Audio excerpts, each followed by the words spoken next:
what if everything you thought you knew about the end of the world was wrong? People dismiss it as a myth, a distant event, or something that might happen one day. But what if I told you that the events described in the book of Revelation aren't just prophecy? They're a warning, a roadmap to a future that is closer than most people realize. And the real question isn't if it will happen, but when. Throughout history, the world has faced wars, plagues, economic collapse, and global catastrophes. But what's coming will make all of that look insignificant. The 7 seals of the apocalypse aren't just symbolic. They are real judgments, set to unfold on a scale beyond human comprehension. From the rise of the Antichrist to cosmic destruction, from economic ruin to supernatural devastation, each seal marks another step toward the ultimate reckoning. Most people will be caught off guard. They'll cling to their wealth, their power, their beliefs that everything will go back to normal. But the truth is, normal will never return. The question is, are you prepared for what's coming? Because whether you believe it or not, the seals will be broken, and the final chapter of history will be written. And if that day were tomorrow, where would you stand? Humanity has always sought to understand the ultimate fate of existence, but few truly pay attention to what is written in the scriptures. The book of Revelation unveils a time of divine wrath, where justice will be executed without interference, second chances, or negotiations. For centuries, the idea of the end times has been treated as a distant concept, almost like a fictional storyline. However, the scriptures make it clear that this will be an overwhelming reality. This period will not only bring destruction but also serve as the final opportunity for repentance for those who still doubt. Imagine a courtroom where all of humanity's actions are judged. There are no defense attorneys, no legal loopholes, and all evidence has already been presented. This is the scene of the final judgment described in Revelation. Each of the 7 seals represents a phase of this cosmic process, where divine justice unfolds unhindered. The big question is, who will be ready? Who will have the wisdom to recognize the signs before it's too late? History shows that many civilizations ignored warnings and collapsed. Are we any different today? The most striking thing is that even in the face of unimaginable catastrophes, multitudes will continue to resist the truth. This isn't just a warning about the future. Just look at how humanity deals with disasters today. How many people seek spiritual answers in times of crisis? How many reflect on their choices when everything around them seems to be falling apart? Revelation is not just about punishment but a call to prepare before the final door closes. And if there is a call, there is also a sealed book that holds the deepest revelations about this impending judgment.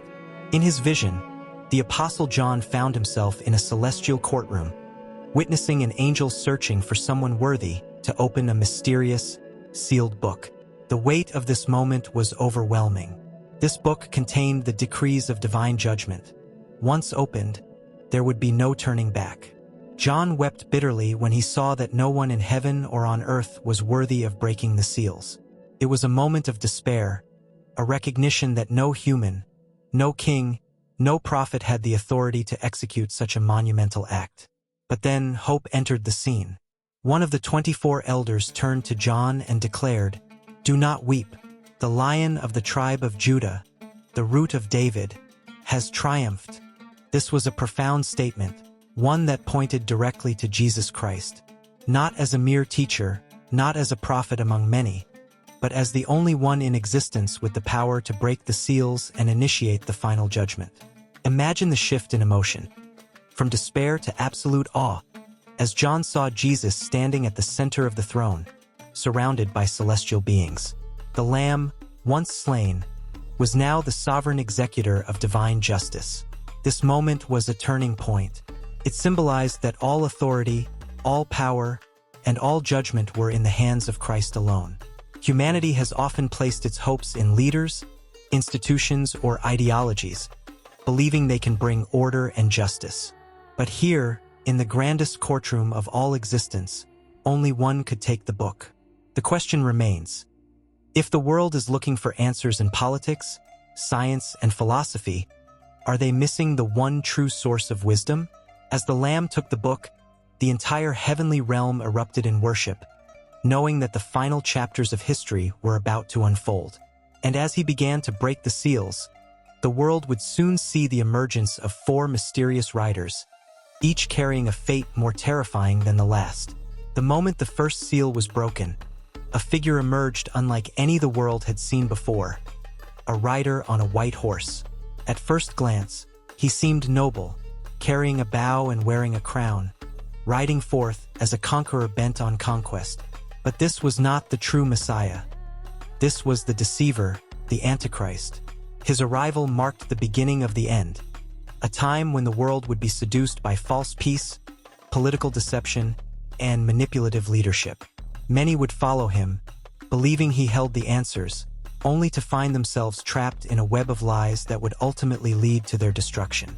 Then came the second seal, and with it, the rider on a red horse, wielding a great sword. Peace was shattered, and the world descended into chaos. War erupted on a scale never seen before, tearing nations apart and leaving destruction in its wake. This was not just another conflict. It was a time when neighbor would turn against neighbor, and blood would flow freely. History has seen wars that shaped the fate of civilizations, but nothing would compare to the battles ignited by this horseman. The idea of safety and stability would become a distant memory as fear and violence spread uncontrollably. As if war wasn't enough, the third seal introduced the black horse, the bearer of famine. The world would experience a devastating economic collapse, where the price of food would skyrocket. A denarius, a full day's wage, would barely buy a measure of wheat. Hunger would drive people to desperation, forcing them to trade their possessions and even their morality for survival. The balance of the world's economy would be shattered, and resources would become privileges of the powerful. But famine was only a precursor to the final horror, the fourth seal, bringing forth the pale horse, whose rider was death itself. 1/4 of the world's population would be wiped out through war, starvation, disease, and wild beasts. This was no longer just a warning. It was the unfolding of divine judgment, leading the world into the depths of its darkest days. The breaking of the third seal unleashed one of humanity's greatest fears: famine. The rider on the black horse carried a set of scales, symbolizing scarcity and economic collapse. In a world driven by wealth and consumption, suddenly, basic necessities would become luxuries. A single measure of wheat would cost an entire day's wages, and even then, food would be barely enough to sustain one person. The powerful would control resources, the rich would hoard what little remained, and the poor would be left with impossible choices. The illusion of economic security would crumble, revealing a reality where survival was the only currency. Throughout history, we've seen glimpses of this prophecy unfold. The Great Depression, the Venezuelan economic collapse, the rise of hyperinflation in Zimbabwe. Moments when money lost its value and people bartered for food in desperation. This famine, however, would be different. It wouldn't just be a localized crisis or a temporary downturn. It would be global, inescapable, and relentless. Those who had once lived in abundance would suddenly find themselves in the same struggle as the impoverished.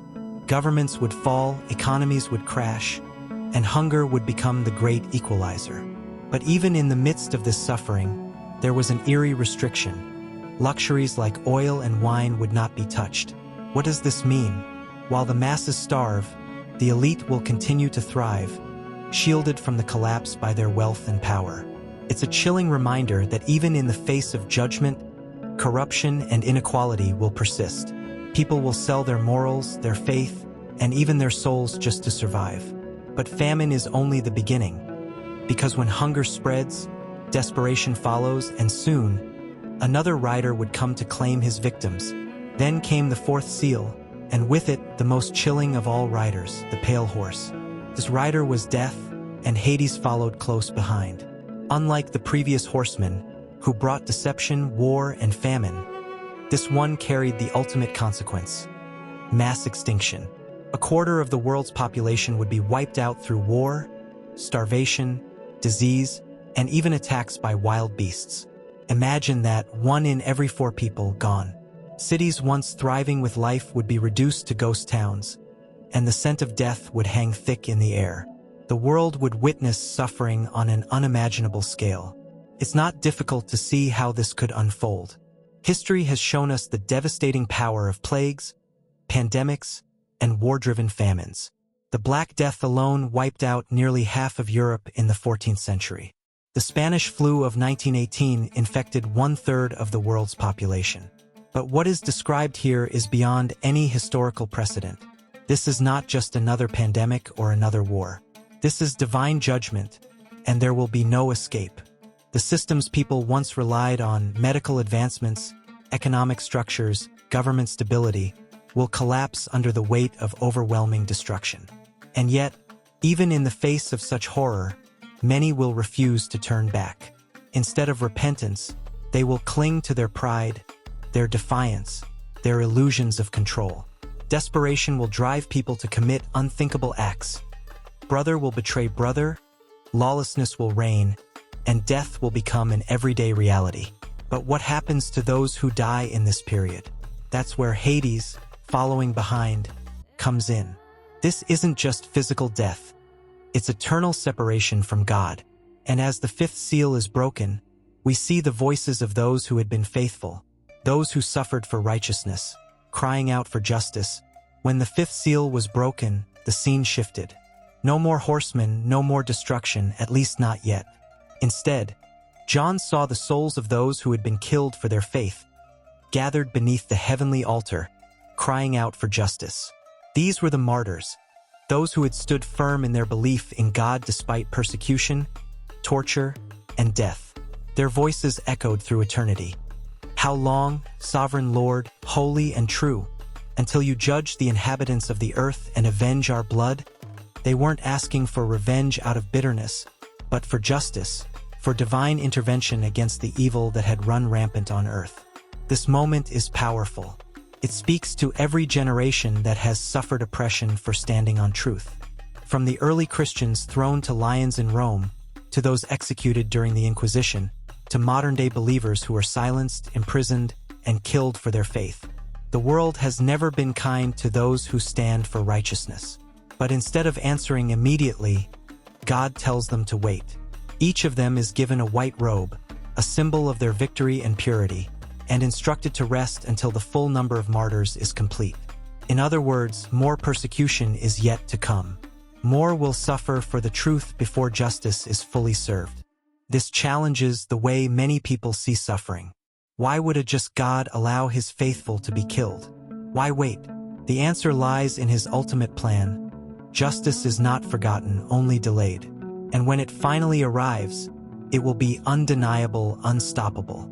The patience of the martyrs will be rewarded. But before that happens, the entire world will witness something so terrifying, so catastrophic, that it will shake even the most hardened hearts. The breaking of the sixth seal. When the sixth seal was broken, the world as people knew it ceased to exist. The earth trembled violently as a massive earthquake shook its very foundations. The sun turned black as sackcloth, the moon became like blood, and the stars fell from the sky like fruit shaken from a tree in a storm. Imagine looking up and seeing the sky ripping apart like a scroll being rolled up. Everything familiar, everything stable, suddenly undone. Mountains and islands, once immovable, were uprooted. This wasn't just a natural disaster. It was the unraveling of creation itself.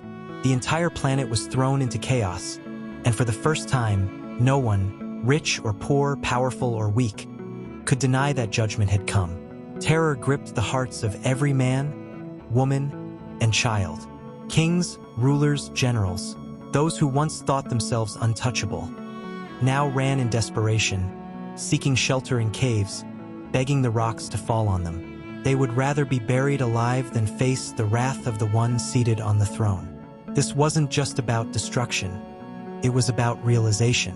The arrogant, the self-sufficient, the skeptics, all would come to understand that they had miscalculated their power, that their wealth, status, and intellect had no value in the face of divine judgment. It was too late for excuses, too late for denial. The time of warnings had passed, and the reality of God's wrath was now unavoidable. Yet, even in the midst of devastation, a remnant would be spared. A special group, 144,000, would be sealed by God, protected from the impending calamities to come. These were not random survivors. They were chosen, marked for a purpose. Their existence in such a time of horror was a sign that, even in judgment, God's plan remained in motion. But as terrifying as the 6 seals had been, what came next was even more chilling, because after all this destruction, after all this panic, heaven itself went silent. And when heaven holds its breath, you know something beyond imagination is about to unfold. Then the 7th seal was broken, and something unexpected happened. Silence. A deep, eerie, almost unbearable silence filled heaven for about half an hour. No thunder, no voices, no movement, just an overwhelming stillness. After the chaos of the previous seals, this moment was unsettling. It was the kind of silence that comes before the storm, the breath before the execution of final judgment. It was as if all of heaven paused, giving one last opportunity for repentance before what came next. This was not just a break in the action. It was a divine warning that something far greater was about to unfold. And then the 7 trumpets were given to the angels. These weren't ordinary trumpets. They were instruments of judgment. With each blast, devastation would be released upon the earth in escalating waves. The first trumpet would bring fire mixed with blood, burning 1/3 of the earth. The second, a massive object crashing into the sea, turning 1/3 of the waters to blood. The third, a star falling like a torch, poisoning the rivers. Each trumpet intensifying the destruction, each judgment bringing humanity closer to the final hour. The world had already seen war, famine, and death, but now, supernatural disasters would rain down, confirming that this was no longer just human suffering. This was divine wrath in full force. And yet, as these judgments unfold, many will still refuse to turn back. Instead of repentance, they will curse God. Instead of surrender, they will fight against the inevitable. Humanity's rebellion will reach its peak, leading to one final, decisive moment in history: the return of Jesus in glory and power. The seals, the horsemen, the trumpets, all of it leads to this: the ultimate confrontation between good and evil, the moment where the King of Kings returns to reclaim what is his. The only question that remains is, who will be ready? The events of the 7 seals aren't just ancient prophecies. They are imminent realities waiting to unfold. We've seen how deception, war, famine, death, and cosmic disasters will shake the very foundation of human existence. We've seen that even in the face of judgment, many will refuse to turn back. And we've seen that in the final moments, when the world is at its breaking point, only one thing will matter: whether or not you were prepared. Now, ask yourself, are you ready? Will you be among those who recognize the signs, who stand firm in faith, who understand that this world is not the end? Or will you be among those caught in denial, believing that life will always continue as usual? The truth is, the world is already changing, and those who refuse to see it will be the ones most shaken when the seals begin to break. So, what will you do with this knowledge? Will you prepare, seek wisdom, and stand strong? Or will you wait until it's too late? If you want to keep learning about these revelations and how they impact your future, subscribe to the channel now and turn on notifications, because the time for passivity is over. The time to wake up is now.